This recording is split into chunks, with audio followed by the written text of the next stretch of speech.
Welcome to Fair with Mr. Nice Guy. I'm your host, MNG, and today we have a very special guest that has come onto the show, and we're going to talk about some of the things that are concerning, but we don't really think about. So I have Attorney Jafari with me here, and she is a divorce attorney, a divorce and family attorney, and she has 20 years of experience in family law, and that is a wealth of knowledge and wisdom that we're bringing to the table for the audience.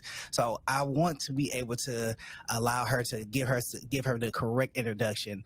Attorney Jafari, with your background, 20 years in law, psychology, and just a wealth of accolades that you have. Just kind of give the audience kind of a brief overview. I don't want to do you any kind of disjustice or misservice with your background. Okay, well, thank you for having me on your podcast. Yes, I've been a divorce attorney for over 20 years. I almost can't believe I'm saying that.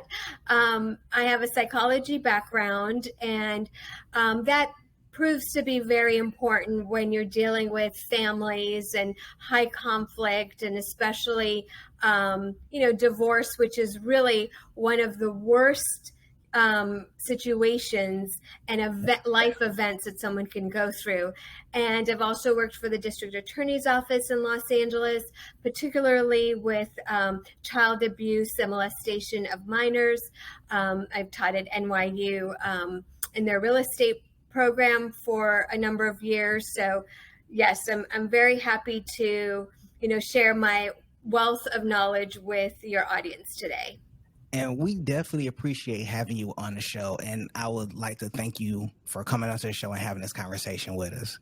So one of the things I want to say is, and if anybody watches my show, know that I have statistics. I like to come to the table with statistics. There's nothing more perfect than a person coming with facts to have a conversation. And when you're coming to a debate, you want to have your facts together. So I have some facts here, and I kind of want to discuss them with you. So here's some stats that I researched about divorce. So the most common reason for divorce, according to Forbes, is that there's a lack of commitment, which is the cause of 75%, infidelity, which is 60%, and then domestic violence come in at 24%. So in your experience, when we're thinking about those numbers, how many marriages resulted in divorce in regards to these particular stats? Well, I think you really have the bases covered, because I also looked into this in anticipation of our talk today. And really, I mean, lack of commitment is sort of a catch-all, right, for a lot of things.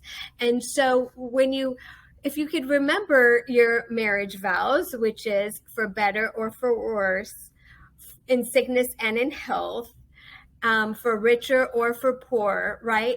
And so the lack of commitment is the lack of following through with these vows. And obviously, there's other reasons too that people get divorced, which is, cheating, which is also could be under that lack of commitment, right? Lack of commitment to your particular spouse, domestic violence, as you mentioned. And then really just sort of growing apart. We see a huge uptick at our firm with what they call gray divorces, which is people getting divorced at age 50 and up. So that's just, people just grow apart, right? And so I guess you could put that lack of commitment too under lack of commitment. But, this is sort of what we're seeing at the firm with the gray divorces. And then obviously domestic abuse should be its own category at 24%. Now, when we're thinking about, these marriages and these stats, and you just refer to like the gray area of marriages, people that are divorcing after 50. And I know in other generations, people were married for years. So now are we getting to, and this is in this mindset, and this is kind of like a follow-up question. Do you believe or think that we're getting into more like a superficial stage when it comes to marriage? We're not getting too in depth we're looking at just surface issues. So you've been married for 20 years and you realize, well, maybe we've grown apart. Maybe the finances are not there. Maybe there's a few other things that are occurring that I can no longer deal with. But you've been in this situation for 20 years and no longer want to give the energy for it to continue. So would that be looking at the situation superficially? I know that's kind of opinionated, but right. Just from some of the conversations that you heard, especially people that's been married 20, 25 years that's separating, it sounds like it's kind of superficial. Like you put all this energy in and now you're walking away. I hear what you're saying, and I think as divorce attorneys, it's important not to judge, right, why they're getting divorced, because then we would rack our heads on, well, why are you getting divorced? But I will be honest with you, I have been in court sometimes with my client, and I've said to them, are you sure that you want to file for a divorce? Like, are you sure you want to go through this? Because I'll see the other spouse, right? And usually it's a type of spouse that's very, agreeable, is like, I don't want to hurt her. I don't want to hurt the children.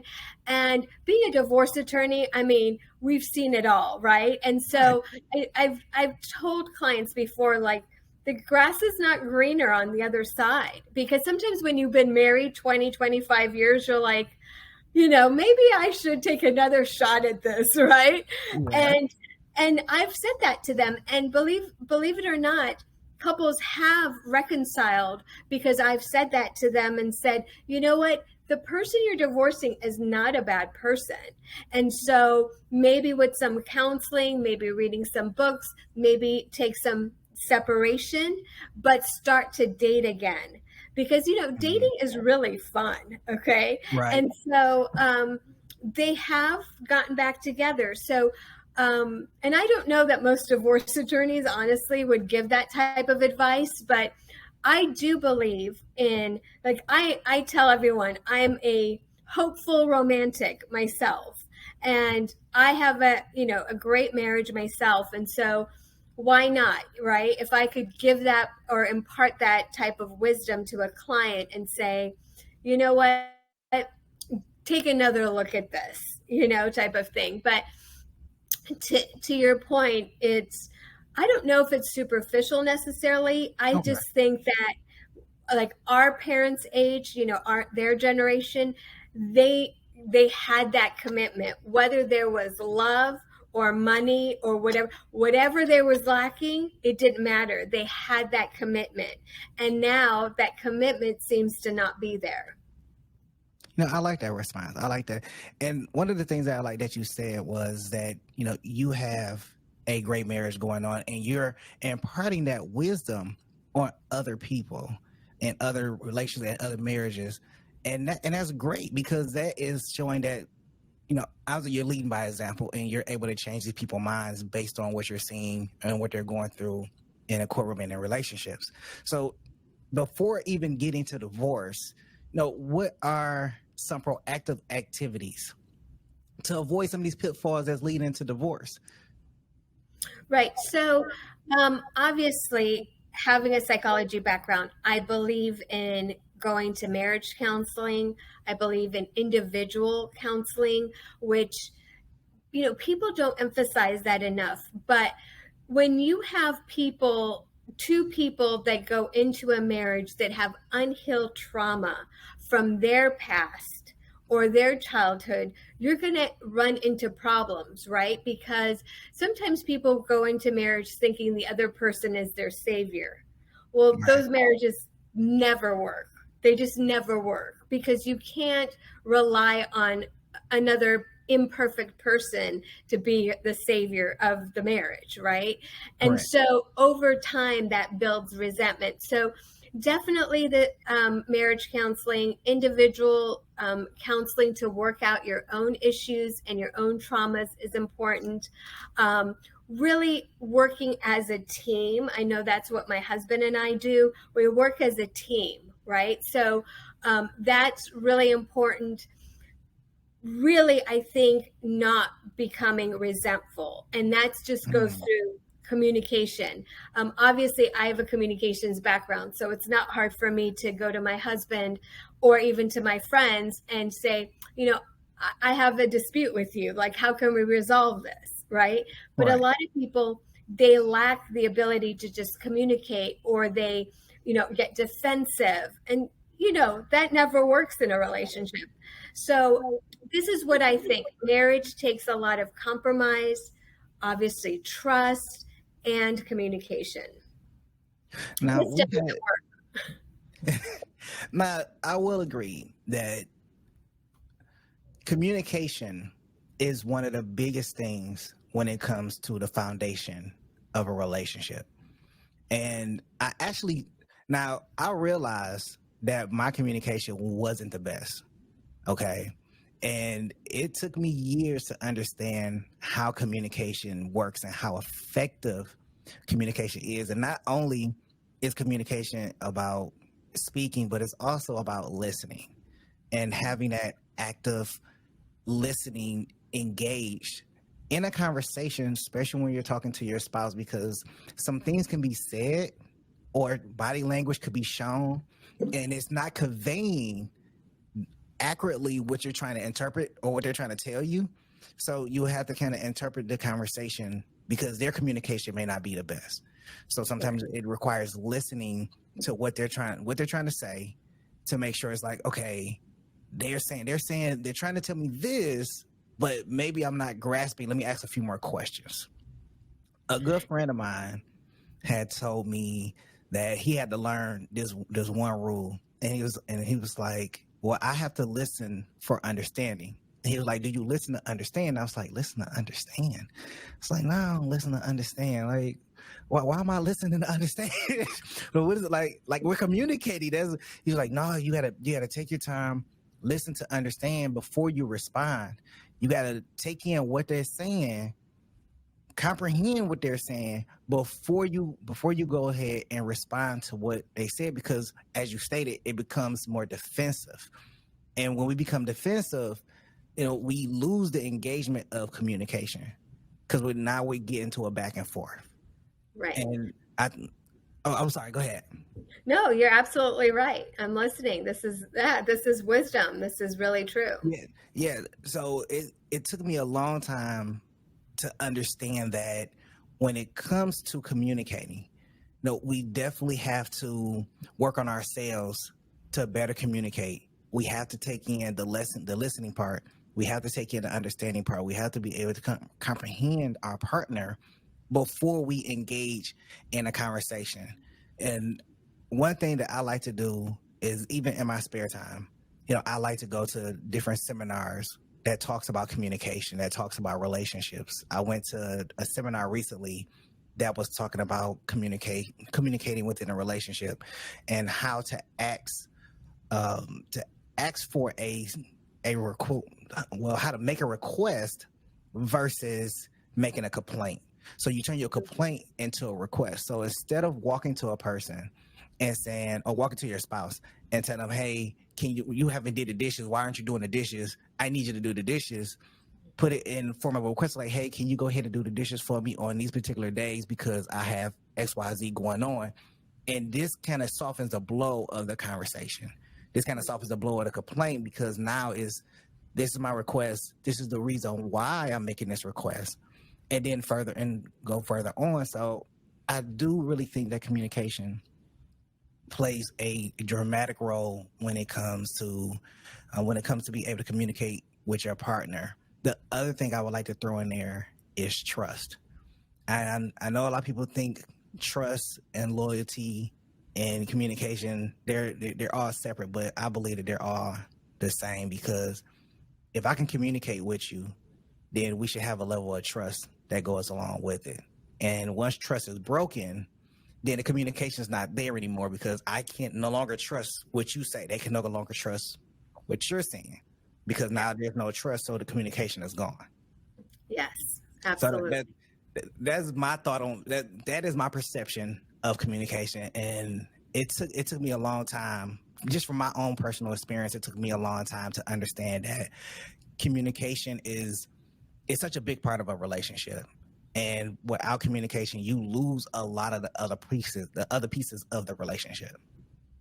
Without Yes. that. And part of communication too is knowing when not to speak, right? Like, that's really important. I feel like even in my own relationship, it's, if your partner is tired, if they're grumpy, if they've had a hard day at work, like when they walk through the door is not the best time to start communicating, right? And Right. so knowing sometimes, like I've had, long days in court, like I've been in trial for a couple of days, and I'll come home and I'll say, my husband will say something and I'll say, can we just table this until tomorrow?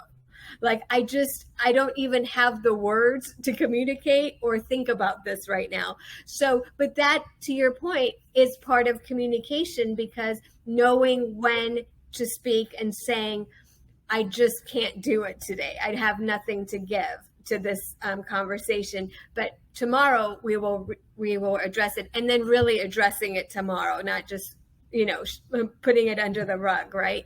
Right. So absolutely, and then obviously compromise. That compromise is so vitally important.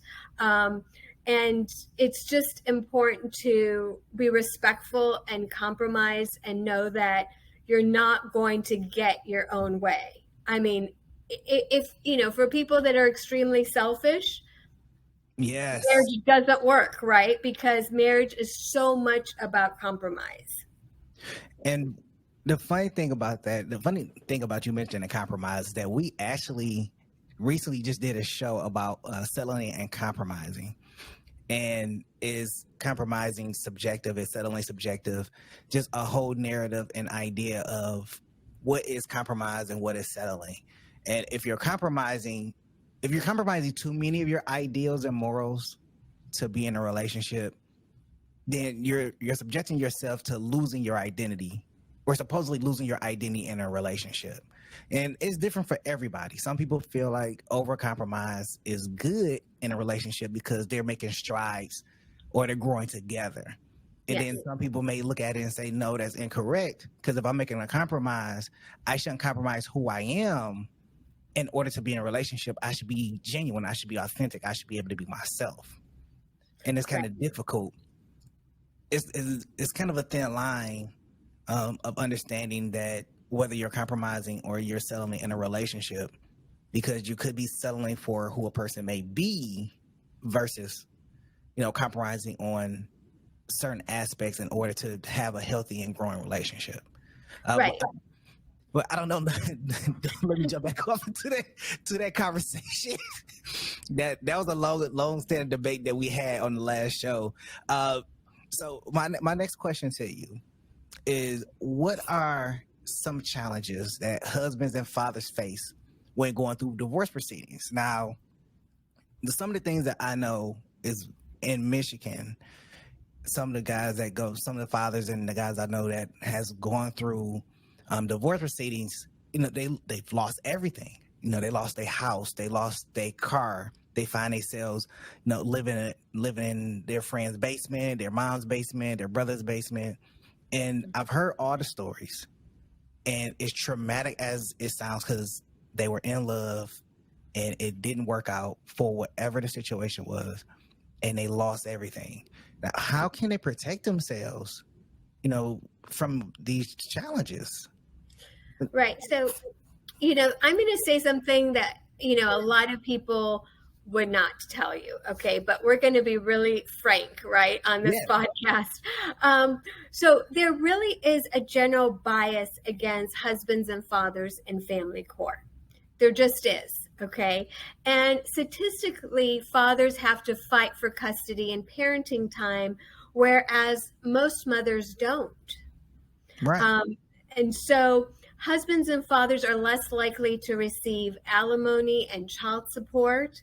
That's also frowned upon when we hear that. Now, there are celebrity husbands, right, that receive alimony, but that's different. We're talking about, people that are not celebrities. And so and the general public. And then, like, some states in Florida now have a presumption of 50-50 child custody. So the laws are changing, but it's very slow moving, as you know. So there is sort of this presumption now in certain states. We're in California, so we don't have that presumption, but we know that courts want to do 50-50, and that's what they claim, but whether they do it or not is a different discussion, right? So now you're asking, what can be done, right? What can be done for fathers and husbands? And really, as far as child support is concerned, not much, right? Because child support, there's a statewide child support guideline that courts go by. And that takes into account the both parents' income and the timeshare that they have with their child.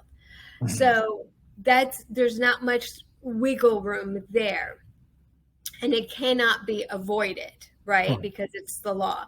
But alimony payments, or sometimes referred to as spousal support, that can be avoided or reduced in a prenup. So that goes to, you have a prenup that's signed prior to marriage, and now you're either limiting the spousal support or alimony, or you are just saying neither party gets alimony once the divorce happens, once the divorce is filed, if the divorce is ever filed, right? Prenups are sort of like insurance policies, and that's also debatable, right? A lot of people are either for prenups or they're vehemently against them. So you have to make a decision with the person that you're going to marry. Do I want a prenup? Should we have a prenup? Do I have assets, enough assets that I want to protect them? Or is my spouse also going to be working, and so there isn't a situation where there's unequal income, so I shouldn't really worry about doing a prenup? And different states have different laws as to what is a valid prenup, so you have to be really careful and make sure the state you're in, you check off all those boxes. California has one of the most stringent prenup laws. Each party has to, for instance, have their own attorney. The prenup cannot be signed 7 days before the wedding. There's just certain things that, can't be, there has to be no duress and things like that. So when we draft prenups, and we do them in California, we're very careful. We have to have them videographed. We have to have a court reporter. We have a notary present. Like, we want to make sure that the prenup is as ironclad as possible, because we don't want later on. And remember, couples can stay together for a long time, and then divorce rears its ugly head. So 10 years, 15, 20, 25 years, you want to make sure that in 25 years, your client isn't coming back and saying, why did I sign this prenup? Or the other party saying, now my spouse is trying to take me to court to, put away the prenup. So you have to be really careful. And a lot of attorneys, believe it or not, in California will not draft prenups. Really? Because, they don't want it's a really high legal responsibility to draft them. And, their insurance, their malpractice insurance actually doesn't cover it. So a lot of California lawyers will not draft prenups for that reason. That is interesting. I didn't know that. Yes. Is that only in California, or? Well, I mean, I can only speak to California law, but some attorneys will review a prenup that has been drafted by someone else, but they won't actually draft the prenup themselves. I mean, that's how attorneys are really careful, about drafting the prenup. So I love this idea that, especially on social media, we see, just get a prenup, just get a prenup. It's not always that easy, and it's really expensive, right? So make sure you really need a prenup. So it's not that simple to get, at least in California. Okay, well, I know that in the event that I decide to get married, I'm definitely getting a prenup. I don't have too much money to my name, but I've heard the horror stories, and I'm like, you know what, prenup. I think now, honestly, but all jokes aside, I did see a statistic that basically stated that relationships that had prenups were less likely to end in divorce than those without a prenup. Yeah, go ahead. Yeah, that would make sense. Sure. Yeah, and I started thinking about it, and I was like, it makes it, to me, it's like I would like to have a prenup in place because of whatever challenges that we may have going down the road, and the other party does not want to resolve them. I'll be honest, I don't believe in divorce.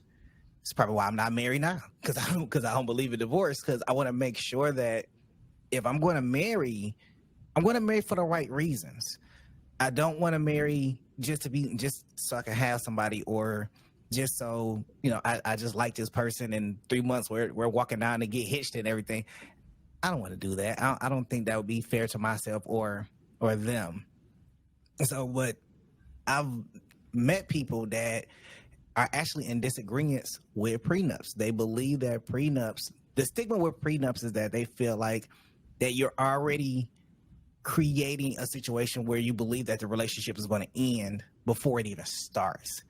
And I don't understand that. And I'll be honest, I was the same way. I thought about it like that, and I was like, you know what?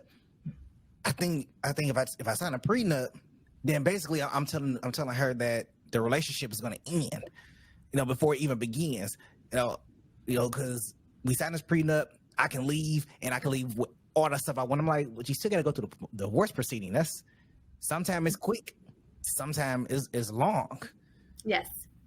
So I don't think prenups are a bad idea. I think everybody should have the conversation of a prenup, especially when you have properties, or you have high incomes, or in any situation that, as you stated, whatever the situation is, make sure that the situation is right for you to have a prenup.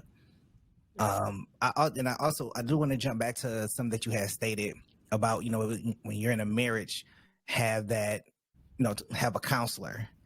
So I do believe in going to a counselor prior to getting married, and having those conversations and having those dialogues and addressing a lot of things that are normally not addressed before you get married.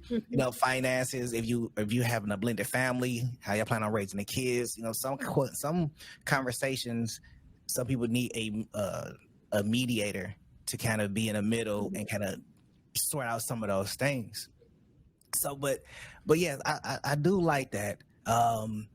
Now, when it comes to that prenup, and the prenup helps avoid some of the pitfalls so far as alimony, but how much help does it do with child support? Because I know when you go through divorce proceedings, whether you're a husband, or if you're a husband, you're going through the divorce proceedings, and you're like, well, I'm gonna be there for my kids, and we know that there's a calculation.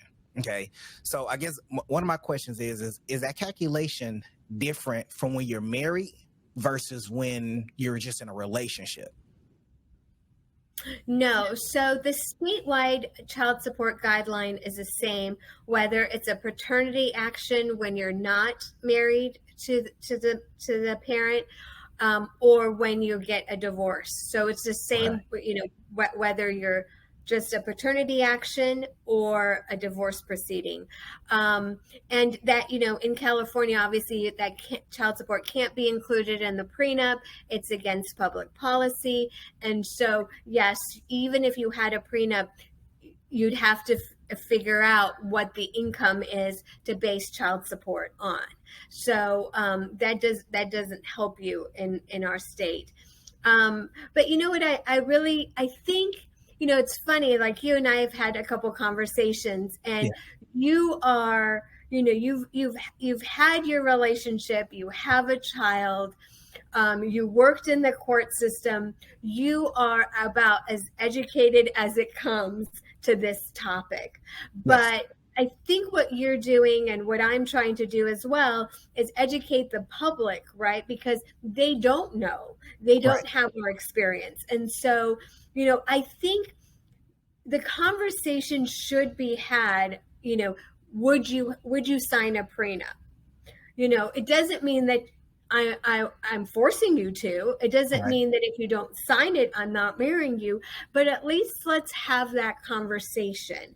And if the person you're having that conversation with is like vehemently against it, I want to know why. I want to know why, and so that's what that's because sometimes people come to us for a prenup and then they don't end up getting one. Right? Either it's too expensive or they change their mind, but at least you should be able to speak about it, just like you should speak about everything, right? Like, how are we going to raise our children? What are we going to do with the finances? But as far as, you're right, there is such a stigma on prenups, but I think with the newer generation and the millennials, I think they're going to want to have those conversations because they've seen their parents get divorced. Yes. So they're becoming more educated about it. So I think that's at least a conversation to be had. You're absolutely right. I do think it's a conversation to be had before anybody decides to get married, because the end result is that everybody should walk away from the situation whole. I don't think anybody should walk away from the situation. I mean, of course, you're going to have a broken heart. Of course, you want the relationship to work, but it doesn't always work that way. But in these situations, I don't believe that a family that's broken apart and one part of the family is doing better than the other side of the family. And you hear the horror stories over and over and over again, and you're definitely right. We're in the business of educating the masses, because going into the court system, from my experience, not knowing the law, not being able to communicate your ideas and intentions because you're a nervous wreck, because you don't know what's going to happen. It's almost like being on stage, and you have to perform, and you have to, put out there what your intentions are and what you're trying to do, but you feel like the laws are against you, and the laws are not against you. They're designed to protect certain individuals in the situation, mainly the child. And that's what it's for. And I want to kind of speak to a lot of the guys out there that are watching this podcast and let them know that one of the things you have to understand is the court system is a tool, and to utilize it, because it's just a mediator. So you have to utilize it to your best benefit when you're going through the proceedings, whether you're going through a divorce proceeding or you're going through a family matter for your child. You have to be able to understand the situation that you're in, and laws are made to be upheld in a fair manner. Now, it may not always seem that way, but these laws are in place, and you have to educate yourself as best as possible when it comes to dealing with child support court, or you're going through divorce proceedings. Yes, it's great to have an attorney, but it's also to be well educated yourself about that same thing. And it's not easy. I could be the one to tell you that it took me 3 to 4 years before I actually got custody of my son, and it was a long process. It was not short. I built my case, and I never really publicized the things that I did until now.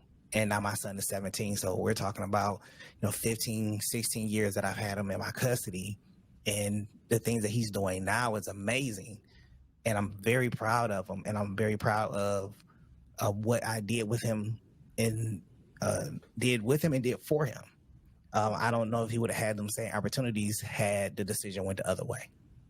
But we're here now, and I love to tell my story, and I love to make sure that other guys have that same information and can go forward and do the same thing.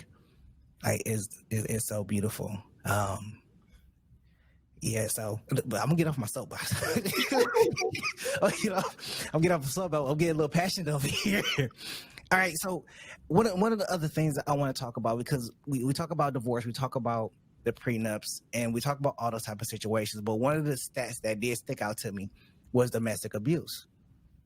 And there are several types of abuse. We have did a podcast all about all the different types of abuse that are out there. But I know that, one of the things that you do have that we've talked about is narcissistic abuse and the trace of it. So can you just kind of go over the trace of a narcissistic abuse? Yeah, so I mean, there are different abuse, obviously. There's physical, verbal, spiritual abuse, through the church. There are financial types of abuse, and then there's mental abuse. I put narcissistic abuse in the bucket of mental abuse on the innocent child, on the innocent spouse, sorry. And so a narcissist really lacks empathy by definition. They're very manipulative. They're they gaslight their spouse. They're extremely selfish. And as you can imagine, this type of spouse is awful to live with, right? Right. And you'll see if you follow a lot of our social media accounts, which I know that you do, Yeah. we just plainly call them evil. And I know some people say, well, if they have a mental disorder, can they really help being evil? And I'm like, yes, they can, because actually it's been found that people that have narcissistic personality disorder, they know right from wrong. Right. So they know when to turn it on and they know when to turn it off. And so I'm obviously not a therapist myself. I don't have a PhD. I can't diagnose someone, obviously, but I can see the signs. And we go out of our way as a law firm to vet our clients, because everybody that walks through the doors are not going to be somebody that we represent. I do, a 1-hour consultation before I accept the client. If I have questions, I might, extend it another day and do like a 2-hour consultation. If they've previously had an attorney, I want to see all the paperwork that was filed before we accept the client. We want to make sure that we're on the right side of the law and we're not representing the narcissist. Because what happens with these people is if they don't get their way, they will come after their attorneys, right?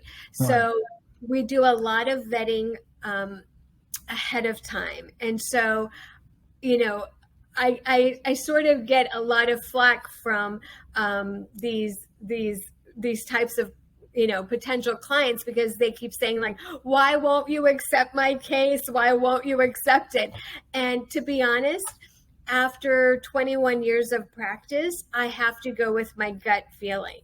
Right. And so if I feel like you're not about fairness and equity, and if you're trying to keep the child away from the other parent, or you're talking nonsense, or you're playing victim in a situation that you created, I can spot that fairly quickly.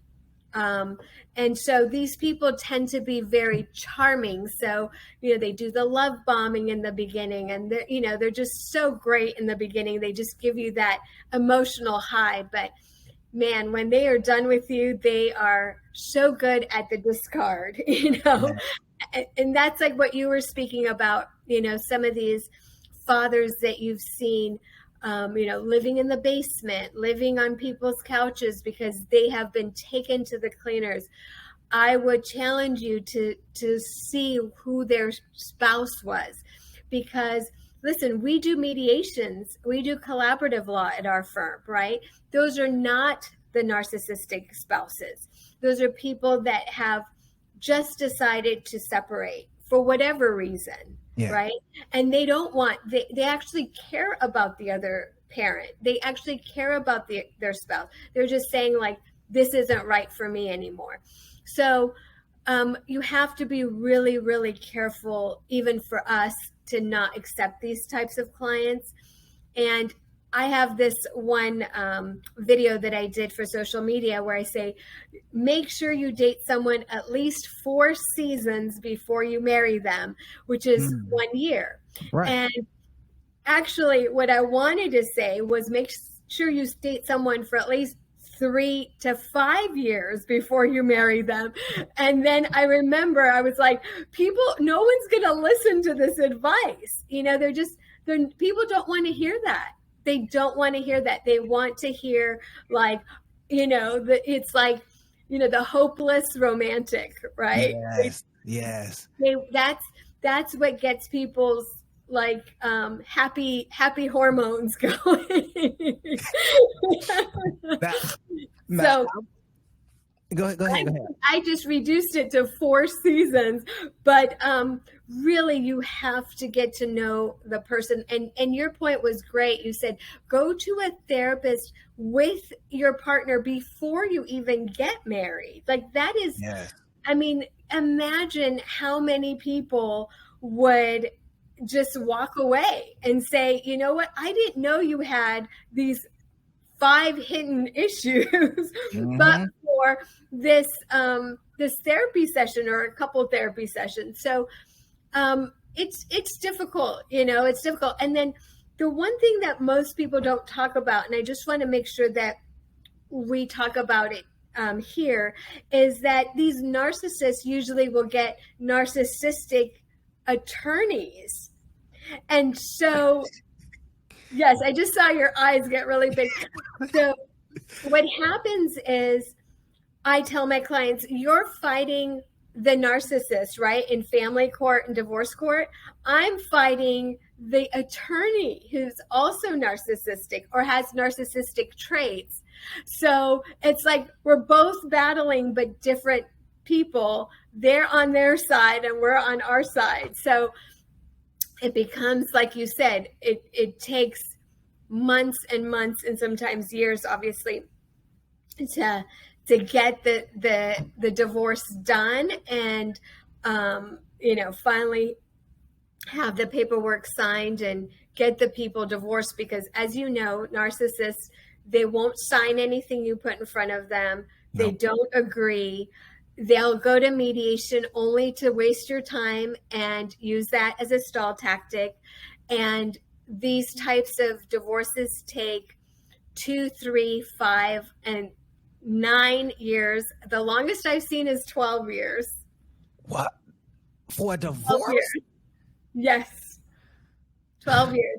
And multiple attorneys, right? Because multiple attorneys, because as soon as a narcissist doesn't like what they hear, they're on to the next attorney. And then they're on to the next. So we have a case currently where they were married 6 months and their divorce has taken 2 years and he's had 7 attorneys. Jeez. And so, it's sort of like, yeah, my clients and I, are just, we go to court, we just kind of like shake our head like, there they are again. That is unbelievable. 2 years, 7 attorneys, a 6-month marriage. Yes. Wow. See, I don't want to go through that. I don't want to go through that. Well, and I kind of want to jump back to something that you said, because I used to have this time frame that, I would date a woman for a year and a half and then do like a year and a half engagement. So then that puts us right at 3 years of getting married. So, you have a year and a half of planning and stuff like that. And you still get to know, you still get to build, then you can do the counseling during that time as well. So your 3 to 5 years actually makes sense. For those that are getting married a year after a year, within that 2-year time frame, how much of that person do you actually know? You haven't seen them. And 4 seasons is correct because people change throughout the year. They may depend on what they're going through on their job. You haven't even lived with the person yet. So just imagine now you're 7 days with this individual 24/7, and now you're seeing aspects of them that you were not aware of. Maybe it's a hygiene thing, maybe it's eating habits, maybe it's temperamental type of things, attitude, or whatever the case is. Now you're starting to lean more into it. So I definitely believe that you have to take more time to understand somebody, and then marry them within an appropriate time frame. I know a lot of people don't want to wait 5 years to get married. I know you don't want to wait. You're like, oh, I want to get it now. I want to get it while I'm in that high, that romancing high. And it's funny because I was talking to my sister. Just a little bit off topic, but it's kind of the same thing. I was talking to my sister, and she was telling me about the new relationship that she was in, and she was talking about how the high of it was, and I was like, okay, and I'm like, 90 days. Wait, 90 days. After 90 days, you're going to see what this person is all about. And you just give yourself right now, go along with it, but don't make any kind of drastic decisions or anything. Like, you're just going through the high right now. And we don't understand what this person is bringing to the table within the first year. And that's for both sides, for men and women. You don't understand what is actually occurring in your circle, especially when you're dealing with a blended family, or they're meeting your family, you're meeting their family, those type of dynamics go hand in hand. Like, I can't really speak for anybody, but I just know that when it comes to family and friends, you don't want to lose family and friends over a relationship or trying to make a relationship work, because once it fall apart, then you kind of going back to your family and friends like, yeah, that person wasn't the right one for me. Y'all tried to tell me, and here I am again. So you definitely want to be mindful of giving your relationship time to grow. Plant those roots, let it grow, let it blossom like it's supposed to, like naturally, organically. There's no need to rush into a activity or to a marriage, and you end up losing time, opportunity, and maybe opportunity for the right one to come in, because you're trying to build and grow with somebody that doesn't necessarily want to build and grow with you. They might don't want to take, or it's just not a compatible fit. It's not that they don't want to build and grow with you. It just could be an incompatible fit as well. So, so when we're talking about these narcissistic behaviors and their narcissistic attorneys and everything, when it comes to dealing with these type of behaviors, what is the major effect that it has on a relationship? Because this person operates without empathy. They gaslight. They do all these different activities, whether it's to make them feel good or to make them feel in control, is what I'm thinking. It is, but when people are in these relationships, how can they deal with a person that have these type of behaviors? Well, how I said in the beginning, I'm a hopeful romantic. But when you're in these types of narcissistic, unhealthy, toxic, abusive relationships and marriages, you need to get out.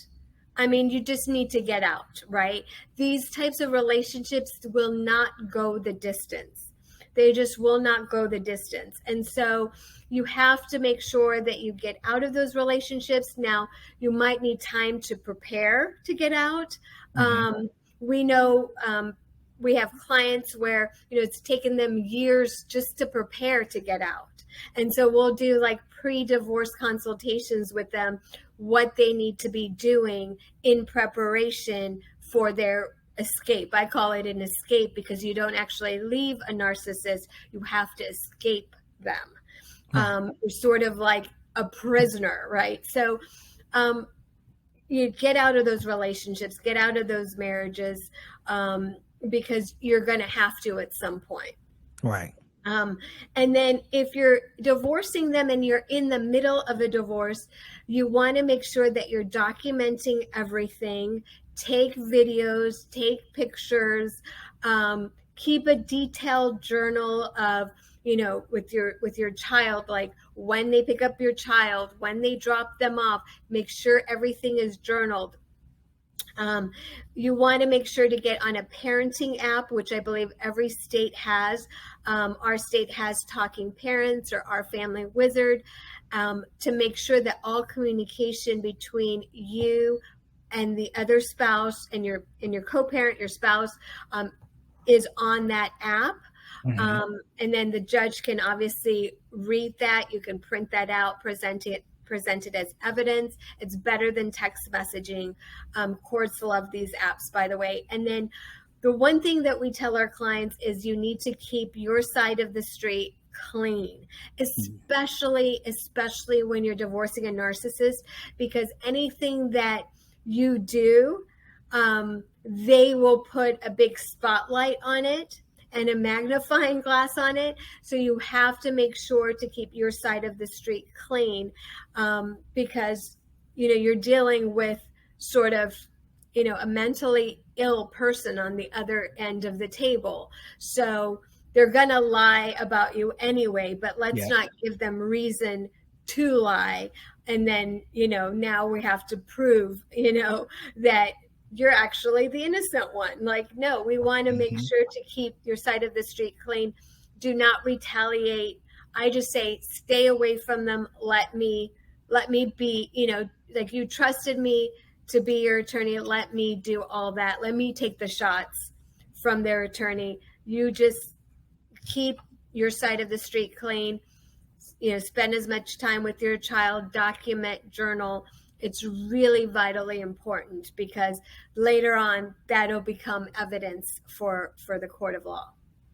Now that is some good advice. I didn't know that each state has a parenting app that you can utilize so you can document, because I know I've seen a lot of people use text messages in their court cases, and not just family domestic, but also in civil cases, to try to drive their point across, or they'll use emails and say these are the correspondence that was going back and forth, and to try to justify whether it was a breach of contract or something that wasn't fixed. In any situation, real estate, or how the case is, they try to use these text messages or pictures of text messages in order to try to verify.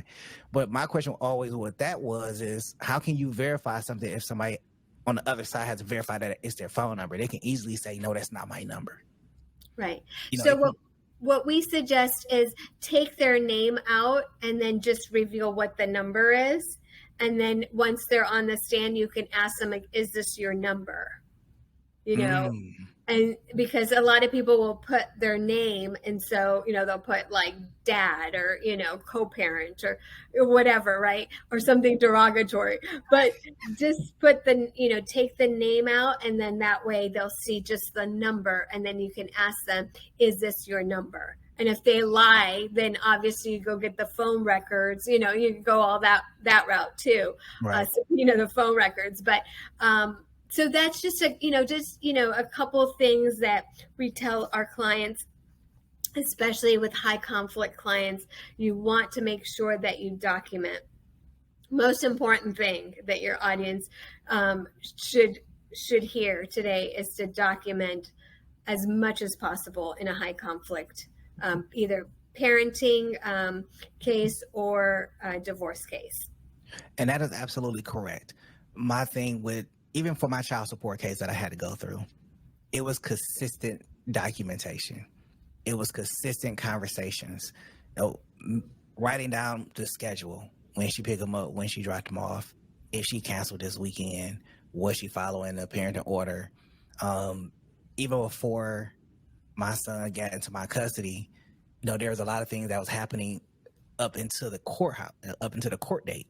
And I'll be quite honest with you, like, it's not the court system that some people are going up against. Sometimes it is the ideals of the judge you're going in front of and how they interpret the law, and that's why I try to, and that's why I'm, and that's what's most essential that people understand is the court is a tool, but the interpretation of the law comes from the person that's sitting on the bench, and what you bring to the table is not always is going to hold as much weight as you think it will. So one of the things I like to tell my audience is when you're building a case, you got to do it just like officers going to build a criminal case. They're going to ask all the questions. They're going to get all the documents in order. So when they go and file for a warrant, it's all right there. There's no question. It's beyond a reasonable doubt. And they're going to get their person. Man, woman, indifferent, they're going to get their person because they have compiled enough evidence to send this person away for the crime that occurred. And I think that's how we should all approach our cases, is that we need to build evidence, whether it is to support why we're trying to take custody of our child, support why we need to relieve a relationship, support why there's a certain level of abuse, just anything when it comes to the court system. You definitely want to be able to build a case to allow yourself to have a reasonable doubt, without a reasonable doubt, to justify why you need to do whatever you need to do. That is a great point that you made there. Yeah, really early on in my career, I remember I was in judges' chambers. That's kind of like their office. And so I was discussing a case with the judge. And opposing counsel was there too. And I remember the judge said this. He said, documents, he said, people lie, documents don't lie. So bring me the documentation for what you're saying. And so from there, and I was a really brand new attorney, I think in my 20s, my late 20s, right? And I always just remembered that this is how a judge thinks, and exactly what you're saying. That's why document everything, okay? Yeah. Because if you have the documentation and they don't, guess what? That's better for your case. And so document everything. It's vitally important. Journal, take pictures of your child. If there's allegations of abuse, take pictures of your child, video your child, Right. Make sure your child doesn't have bruises, when you take the child to the other co-parent, or we say parallel parent in high conflict cases. Make sure the child doesn't have bruises. Like, you might want to do all of that, right, initially. So it's vitally important to document again. And I'm so glad that you were successful in your custody case, but I know it came with blood, sweat, and tears. And Yeah. it does sometimes. Yeah, it really does. I can't describe the feeling or the emotions from that time. It's indescribable. It's not, what I did wasn't a win for me. It was a win for my son. And one of the things I always tell people when they say, well, go put her on child support. It's not about just putting her on child support. It's about doing what's in the best interest of the child. And that doesn't mean crippling her income so she can't be an effective parent. That's unfair. I have no control of her being in his life. I have no control of the financial capabilities or abilities that she has. Whether she goes off and be financially stable and grow, that's great. Is it going to come back to my son? I don't know. So, but that is definitely another story for another time. Attorney Jafari, I would like to thank you with deep appreciation for coming onto the show and having this conversation. I know my audience is going to love it. Is there anything else you would like to say before we log out of here? Just to keep fighting. I mean, I think, whether you're a mother or a father, just to keep fighting for the best interest of your child. Just like you said, it's not going to be easy. Every case is different. Sometimes you have a great mediated case, right, where both people are taking the child into consideration, but just keep fighting. I know there's some fathers groups that are like they've given up hope. Mm-hmm. And those are the ones that really just tug at my heartstrings, because I'm like, you've got to fight. Yeah. And even more so in those cases, and so your child, when they grow up, they will know who the problem parent is. I promise you that they will know who the problem parent is. And so you just need to be there and do what's in the best interest of your child. You're the parent. So if there's anything I can do, we're going to put our website on this and our social media. If there's anything that I can do, definitely reach out to us. We're more than happy to help your audience and your listeners. And thank you for having me. This was a wonderful discussion. We could talk for hours, you and I, but maybe we'll do this again. Oh, definitely. Well, this is for Mr. Nice Guy. I'm your host, MNG, our special guest, Attorney Jafari. I will see you in the next recording. Don't forget to like, subscribe, and share the video. Take care.